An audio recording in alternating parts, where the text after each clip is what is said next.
अनंतकोटी ब्रह्मांड नायक राजाधिराज सच्चिदानंद सद्गुरु श्री ब्रह्मचैतन्य महाराज की जय। श्रीराम समर्थ। 21 ऑगस्ट। सुख स्वतःवरच अवलंबून आहे। सुखाचा उगम आपल्यातच आहे, ते जगाकडून मिळत नसते। मनुष्य जगाकडून सुख मिळवण्याचा प्रयत्न करतो, पण ते त्याला मिळत नाही। याचं कारण असं की सुख बाहेरून मिळवायचे नसून स्वतःकडून मिळवायचे असते। आपण आहोत तिथपर्यंत जग आहे अशा अर्थाची म्हण आहे। जगाचे अस्तित्व आपल्या अस्तित्वावर अवलंबून असते। समजा आपल्या घरात विजेचे दिवे आहेत, ते बटन दाबल्याबरोबर लागतात। पण जर का त्या विजेच्या उगमाच्याच ठिकाणी बिघाड झाला तर घरातले बटन दाबून दिवे लागणार नाहीत। फार काय, पण घरातली दिव्याची दुरुस्ती करण्याचा प्रयत्न केला तरी मूळ ठिकाणच्या बिघाडाची दुरुस्ती होईपर्यंत काही उपयोग होत नाही। त्याप्रमाणे आपल्या स्वतःमध्येच सुधारणा झाल्याशिवाय बाहेरून सुख मिळणार नाही। समुद्र सर्व पृथ्वीच्या पाठीवर दूरवर पसरलेला आहे, पण असे कधी झाले आहे का की अमुक एक ठिकाणचे पाणी कमी खारट आहे? तसे जगात कुठेही गेले तरी सुखाच्या बाबतीत अनुभव सारखाच येणार। म्हणजे सुख जगावर अवलंबून नसून स्वतःवरच आहे।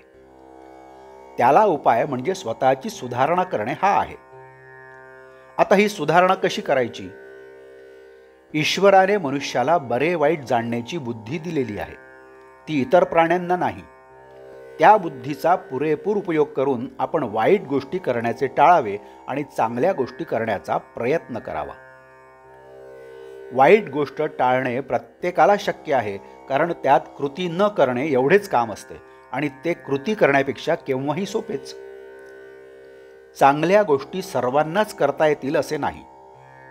सारांश, सुखी होण्याचा मार्ग म्हणजे वाईट गोष्टी करण्याचे विचाराने टाळावे आणि चांगल्या गोष्टी शक्यनुसार करीत राहाव्या आणि हे सर्व करताना सर्व काळ भगवंताचे चिंतन करावे।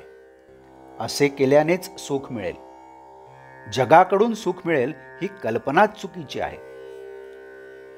तुझे आहे तुझ पाशी परी तू जागा चुकलासी। आपण स्वतः जगासारखे वागत नाही किंवा भगवंतासारखेही वागत नाही, मग जगाने आपल्यासारखे वागावे असे आपण का म्हणावे? गीतेमध्ये भगवान सांगतात की मन हे मीच आहे। भगवंता वाचून मनाची तयारी होणार नाही, म्हणून आपण भगवंताला घट्ट धरावे आणि मग समाधानात राहावे। भगवंताचे सदा सर्व काळ स्मरण ठेवावे आणि वृत्ती स्थिर राखावी। वृत्ती स्थिर झाली की त्याच्या मागोमाग समाधान येतेच येते। आजचे बोधवाक्य: आपल्याला हव्या त्या गोष्टी देण्यामध्ये भगवंताची खरी कृपा नसून असेल त्या परिस्थितीमध्ये आपले समाधान टिकणे ही त्याची खरी कृपा होय। जानकी जीवन स्मरण जय जय राम। नमस्कार।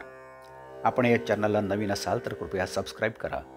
आपण या चॅनलला अजूनही सबस्क्राईब केलं नसेल तर आपण सुद्धा सबस्क्राईब करा। आपण या चॅनलला लाईक करा, शेअर करा, कमेंट्स द्या आणि बेल आयकन दाबायला मात्र विसरू नका। धन्यवाद।